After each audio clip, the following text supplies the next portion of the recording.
Power begins from within.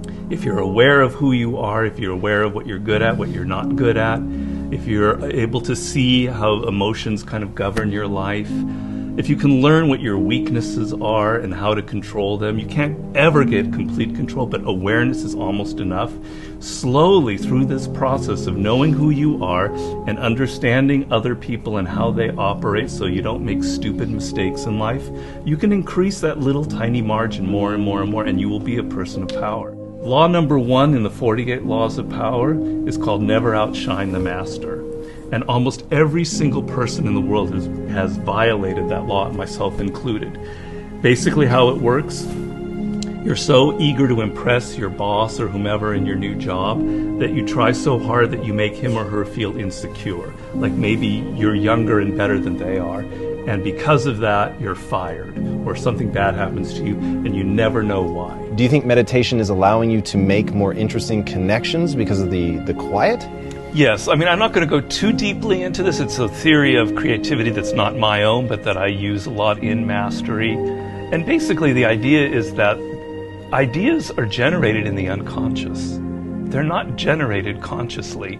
Your conscious mind is very limited what you can hold in your memory. Right. But unconsciously, in your subconscious, when you're asleep, when you're dreaming, the mind is filled with thousands upon thousands of ideas and things that are there, that are lingering there. And connections are being made all of the time. And occasionally those connections float up to your conscious mind and you have a brilliant idea about how to do something. 1 out of 10 people are like great manipulators. And there just takes one person and they can ruin your life. We were born with this natural talent. Every single person is born with this talent for getting inside the minds of other people. It's something that you're not even aware of. How do they need to conceive of that?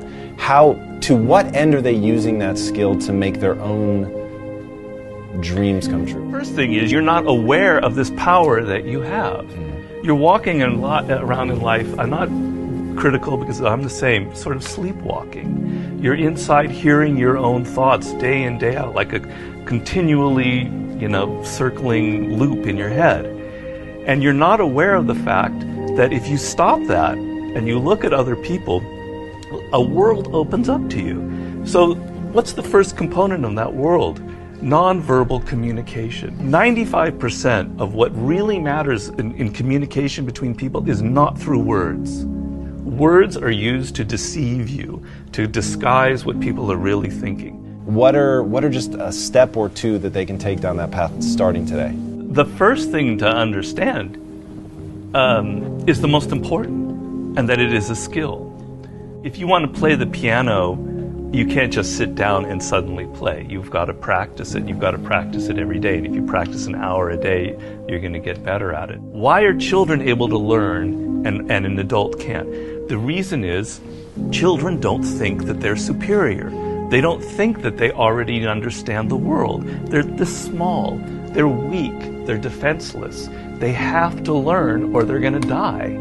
They have to learn how to speak the language. They have to learn what's going on with their parents, or they're literally going to die.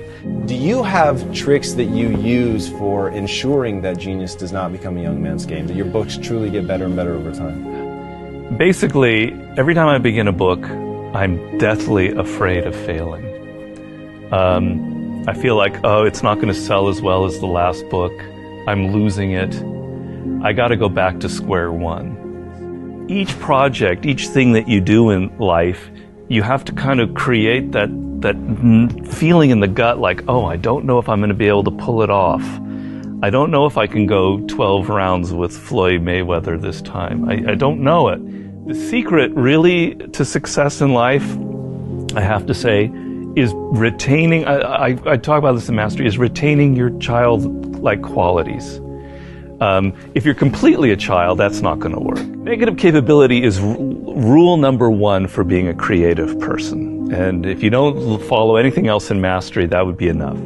The ability to keep 2 ideas that contradict each other in your mind without feeling uncomfortable, without having to come to a conclusion. You can think about something without rushing to judgment and conclusion. You can be in the moment. You can say, well, it could be this, it could be that, it could be that.